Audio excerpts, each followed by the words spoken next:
لله وكفى وسلام على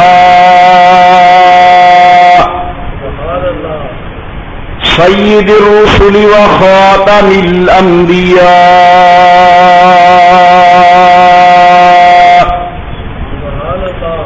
صلى الله تعالى عليه وعلى آله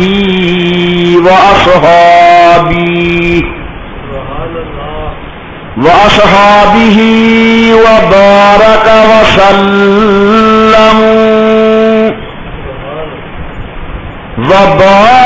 وسلم تسليما كثيرا كثيرا صلاة تكون للنجاة وسيلة ولعلو الدرجات كفيلا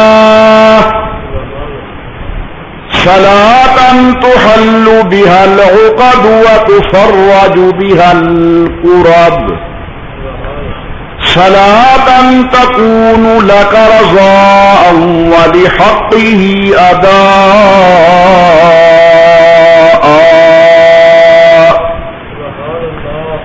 فقد قال الله تبارك وتعالى في القرآن المجيد والفرقان الحميد أعوذ بالله من الشيطان الرجيم بسم الله الرحمن الرحيم وَإِذْ أَخْرَجَهُ الَّذِينَ كَفَرُوا ثَانِيَ اثْنَيْنِ إِذْ هُمَا فِي الْغَارِ إِذْ يَقُولُ لِصَاحِبِهِ لَا تَحْزَنْ إِنَّ اللَّهَ مَعَنَا قَالَ النَّبِيُّ صَلَّى اللَّهُ عَلَيْهِ وسلم لأبي بكر أنت صاحبي في الغار وصاحبي في المزار وصاحبي على الهوز أو كما قال النبي صلى الله عليه وسلم صدق الله العلي العظيم وصدق رسوله النبي الكريم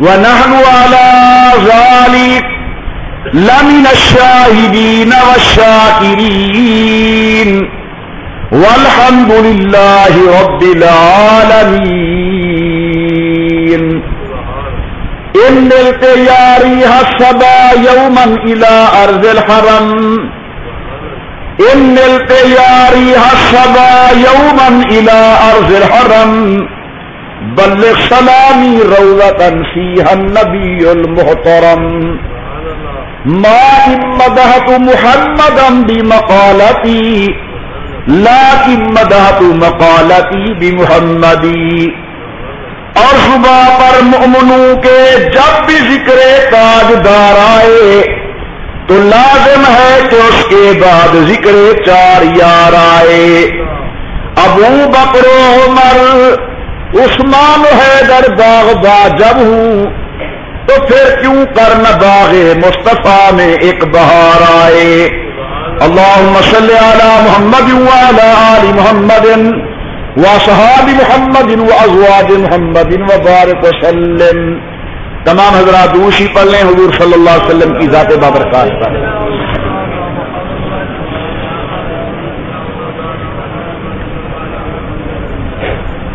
اللہ تبارک و تعالی کی بے انتہا حمد و توصیف، سرور کائنات مفخر موجودات رحمت للعالمین مراد للمشتاقین امام الانبیاء والمرسلین حبیب کبریاء احمد مجتبی حضرت محمد رسول اللہ صلی اللہ تعالی علیہ وعلی آلہ وصحبہ وسلم کی ذات بابرکات پہ تو درود و سلام پڑھ لیجیے تمام حضرات محبت و ذوق کے ساتھ بآواز بلند اللہم صلی علی سیدنا و مولانا محمد وعلی آل وعلی آل سیدنا و مولانا محمد مبارک وسلم پڑھنے اور بھیجنے کے بعد محترم بزرگوں، مکرم نوجوان ساتھیوں، قابل شرط عظیم الشان کرام، میری محترمہ موقرہ اور مؤدبہ اسلامی مائی اور بہنوں، تقریباً آج یہ چوتھا پانچواں جمعہ ہے، مسلسل آپ حضرات کے سامنے یار غار رسول خلیفۃ النبی بلا فاصل حضرت سیدنا صدیق اکبر کے فضائل و مناقب اور ان کی عظمت و شان کو بیان کیا جا رہا ہے، کیونکہ یہ مہینہ جمادی الثانی حضرت جناب سیدنا ابو بکر صدیق کی وفات و آیات کا مہینہ ہے۔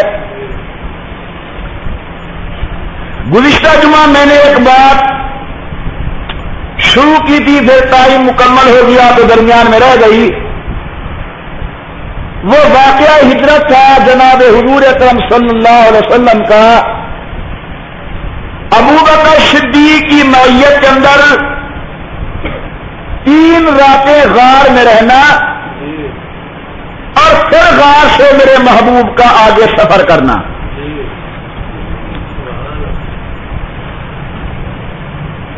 سفر ہجرت کے اندر صرف جناب ابو بکر حضور کے غم رفیق نہیں، سفر ہجرت کے اندر صرف ابو بکر آمنہ کے لال کے رازدار نہیں، بلکہ صدیق کا سارا گھرانہ رازدار نبوت ہے۔ یہ میں اس لیے کہہ رہا ہوں کہ جب آمنہ کے لال کے ساتھ صدیق اکبر جانے لگے تو 7 سفر خرچ، کھانے پینے کی اشیاء، یہ جناب اسماء بنت ابی بکر رضی اللہ تعالی عنہا نے اپنا دوپٹہ اتار کر اس کے 2 ٹکڑے کر کے تھیلا بنا کر رسول اللہ کو ساتھ دیا تھا۔ تو بی بی اسماء کو بھی پتا ہے کہ میرا ابا حضور کے ساتھ سفر ہجرت میں جا رہا ہے۔ حضرت جناب عائشہ صدیقہ کہتی ہے کہ ہمارا دادا جناب ابو قحافہ نابینا ہو چکا تھا، ابھی مسلمان نہیں ہوا، اسے بھی یہ علم تھا کہ میرا بیٹا محمد کے ساتھ جا رہا ہے صلی اللہ علیہ وسلم، اور کہتا ہے دیکھو اللہ کا بندہ چلا گیا، گھر کھانے پینے کو کچھ نہیں چھوڑ دیا۔ تو کافر ہونے کے باوجود ان دنوں ابو بکر صدیق کا والد بھی اس راز کے اندر شریک ہے۔ حضرت جناب عائشہ فرماتی ہیں کہ میں ابا جان کو خرچ اخراجات کے لیے پیسے اٹھا کر ساتھ دیتی ہوں، تو میری عائشہ صدیقہ بھی اس سفر کے اندر رازدار نبوت ہیں۔ حضرت کا غلام عامر بن فہیرہ، اس کی یہ ڈیوٹی تھی کہ روزانہ وہ بکریوں کا ریوڑ چراتے چراتے غار ثور کے قریب لے آتا تھا اور دودھ دو کر حضور اکرم کی خدمت کے اندر بھیجا کرتا تھا۔ تو عامر ابن فہیرہ یہ بھی رازدار نبوت ہے۔ آج جناب صدیق کے لخت جگر حضرت عبد الرحمن ابن ابی بکر، عبداللہ ابن ابی بکر، یہ روزانہ اہل قریش کی باتیں سن کر شام کو حضور اکرم صلی اللہ علیہ وسلم کو اور ابو بکر کو آ کر بتاتے تھے کہ قریشی یہ میٹنگ کر رہے ہیں، تو یہ بھی رازدار نبوت ہوا.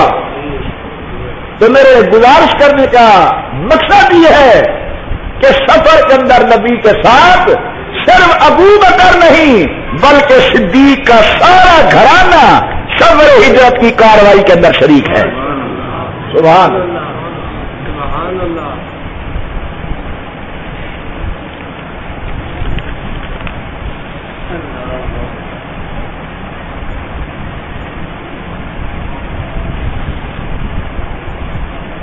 کیا ہے یہ؟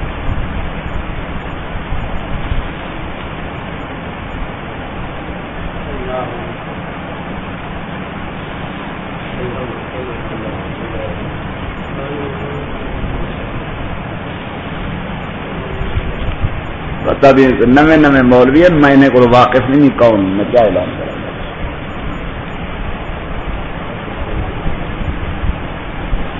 اللہم صلی علی محمد وعلی آل محمد وبارک وسلم. اللہم صلی علی محمد وعلی آل محمد وبارک وسلم. توجہ میری طرف. سفر ہجرت کے اندر ابو بکر صدیق کا سارا گھرانہ رازدار نبوت ہے. 3 راتیں قیام رہا. حضرت مدنی رحمت اللہ علیہ کے خلاف چھاپے لگ رہے تھے برطانیہ حکومت کے، حضرت شیخ الہند کے خلاف. 3 دن حضرت چھپ گئے. چوتھے دن باہر تشریف لے آئے. شاگردوں نے کہا حضرت ابھی جناب کے خلاف چھاپوں کا سلسلہ جاری ہے.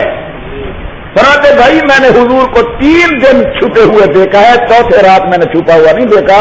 حضور کی سنت 3 دن ہے، آگے خدا جانے، خدا کا معاملہ جانے. یعنی ہمارے قادر رسول اللہ کی سنت پر عمل کرنے کے اندر کتنی پابند ہوا کرتے تھے.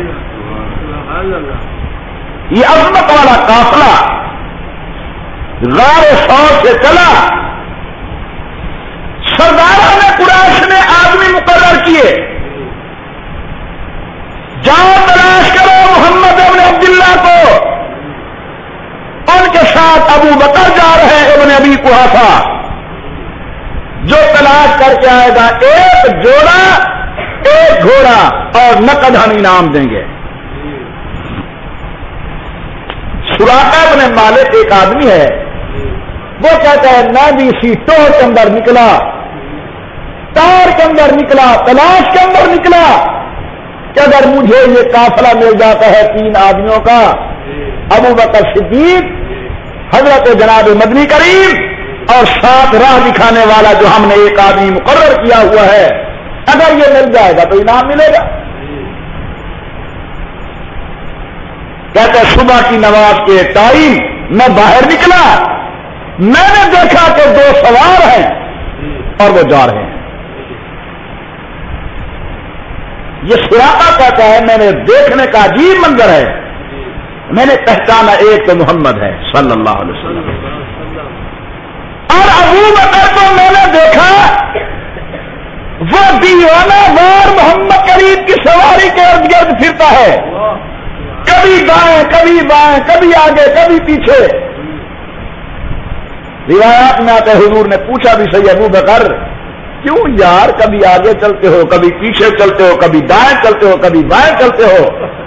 صدیق نے عرض کی یا رسول اللہ بہت بڑی امانت اللہ نے میرے سپرد کی ہے، کارخانہ کائنات کا بادشاہ آج ہے میرے سپرد ہے. جب میں آگے خطرہ محسوس کرتا ہوں تو آگے چلا جاتا ہوں، جب پیچھے خطرہ محسوس کرتا ہوں تو پیچھے چلاتا ہوں، جب دائیں خطرہ محسوس کرتا ہوں تو دائیں چلا جاتا ہوں، جب بائیں خطرہ محسوس کرتا ہوں تو بائیں چلا جاتا ہوں. یہ سراقہ ابن مالک کہتا ہے میں پہچان گیا کہ جن کی تلاش میں نکلا تھا یہ 2 شخصیات جا رہی ہیں.